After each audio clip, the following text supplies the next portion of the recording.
Greg Stewart, Aniruddha Thapa, Ashis রায়। মোহনবাগানের main টিমে তিনটে গুরুত্বপূর্ণ প্লেয়ার অ্যাভেলেবেল নেই। 23শে নভেম্বর ঘরের মাঠে জামশেদপুরের এগেনস্টে খেলতে নামার আগে মোহনবাগানের কোচ জোজে মলিনার মাথায় অনেকগুলো চিন্তা। দীপেন্দু বিশ্বাস আপুইয়া কি প্রথম থেকে শুরু করবে? পেট্রাটস কি তার পুরনো ছন্দে ফিরতে পারবে? মোহনবাগানের কাছে সুবর্ণ সুযোগ জামশেদপুরকে ঘরের মাঠে 3 গোলের ব্যবধানে হারিয়ে বেঙ্গালুরুকে টপকে আইএসএল টেবিলের শীর্ষস্থান দখল করার।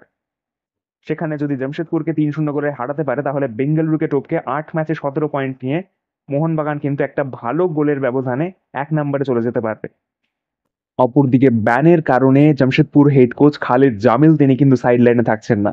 সেখানে জামশেদপুর কিন্তু গত দুটো ম্যাচে নর্থ ইস্টের কাছে 5-0 এবং চেন্নাই এনএফসির কাছে 5-1 গোলে হারার পর তারা কিন্তু যথেষ্ট প্রেসারে রয়েছে। সেখানে মোহনবাগানের মতো আরো এক শক্তিশালী দল, অবশ্যই গ্রেগ স্টুয়ার্ট না থাকায়, অনিরুদ্ধ থাপা না থাকায় অ্যাটাকিং ফ্রন্টের শক্তিটা কিছুটা কমেছে। বাট তারপরেও মোহনবাগানের অ্যাটাকিং ভাগের প্লেয়াররা যদি একবার গোল করতে শুরু করে, একবার ফর্মে ফিরে যায়, তাহলে কিন্তু আবারও একটা 5 গোলের মালা জামশেদপুর পড়তে পারে, যেখানে ব্যাকলাইনে তাদের তাদের কাছে কোনো বিদেশি ডিফেন্ডার অ্যাভেলেবেল নেই।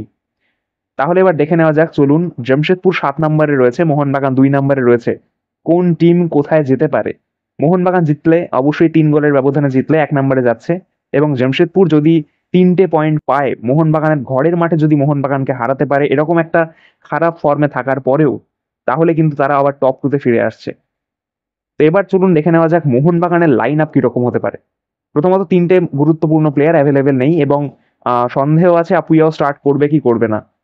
বাট তারপরেও অনেকগুলো মেইন প্লেয়ার অ্যাভেলেবেল আছে, অনেকেই অ্যাভেলেবেল আছে। জোজে মলিনা কনফিডেন্টলি বলেছে যে প্রত্যেকটা পজিশনের জন্যই প্রত্যেকটা প্লেয়ারের ব্যাকআপ রয়েছে। তো সেই কনফিডেন্স নিয়ে জোজে মলিনা কিভাবে দল সাজাতে পারে একবার দেখে নেওয়া যায়। আমি আমার দুরকম লাইন আপ শেয়ার করছি, দুটো মতামত শেয়ার করছি। আপনারাও আপনাদের মতামত কমেন্টে শেয়ার করতে পারেন। সেখানে প্রথমে অবভিয়াসলি 4 অ্যাট দ্য ব্যাক যদি আমি দেখি, সেখানে গোলকিপিং ডিপার্টমেন্টে obviously Vishal Kaith. Right back আমি আশিস রায়ের পরিবর্তে খেলাবো দীপেন্দু বিশ্বাসকে। Left back as usual captain Subhasish Bose.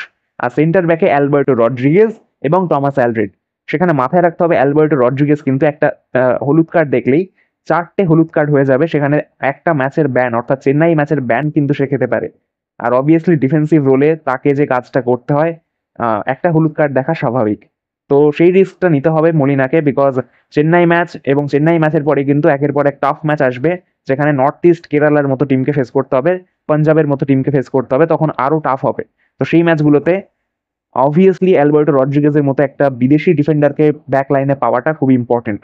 আমার মতে যদি একটা হলুদ কার্ড দেখতে হয় তাহলে ইমিডিয়েট জামশেদপুর ম্যাচে খেলিয়ে দেখে নেওয়াটাই ভালো হবে।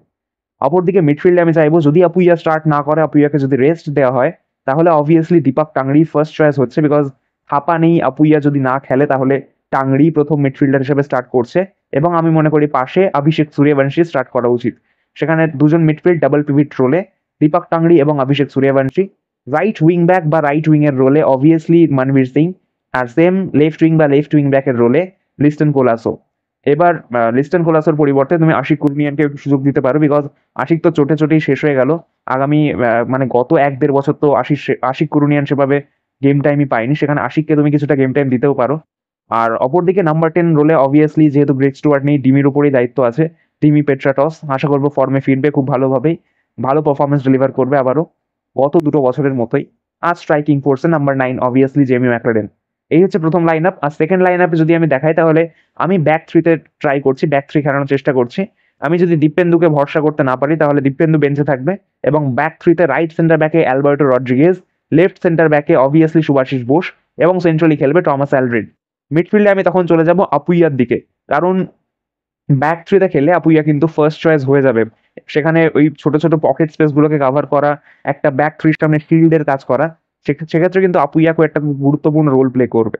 এবং যদি মনে করো আপুইয়া এবং টাংরিকে একসাথে খেলাবে ব্যাক 3 সামনে, তাহলে সেটা অপশন হতে পারে। না হলে টাংরি বা আপুইয়ার মধ্যে যে কোনো একজনকে খেলাও, ডেফিনেটলি খেলাও। আর তার পাশে অভিষেক সূর্যবংশী একেবারে অটোমেটিক চয়েস হচ্ছে। আর সেখানে right wing back as usual Manvir Singh, left wing ব্যাকে যেটাই বলছি লিস্টন কোলাসো বা আশিক কুরুনিয়ান, যাকে ইচ্ছা খেলাও। আহ, সবাই মানে দুজনেই খুব ভালো, দুজনেই খুব কোয়ালিটি প্লেয়ার, দুজনেই গেম টাইম ডিজার্ভ করে।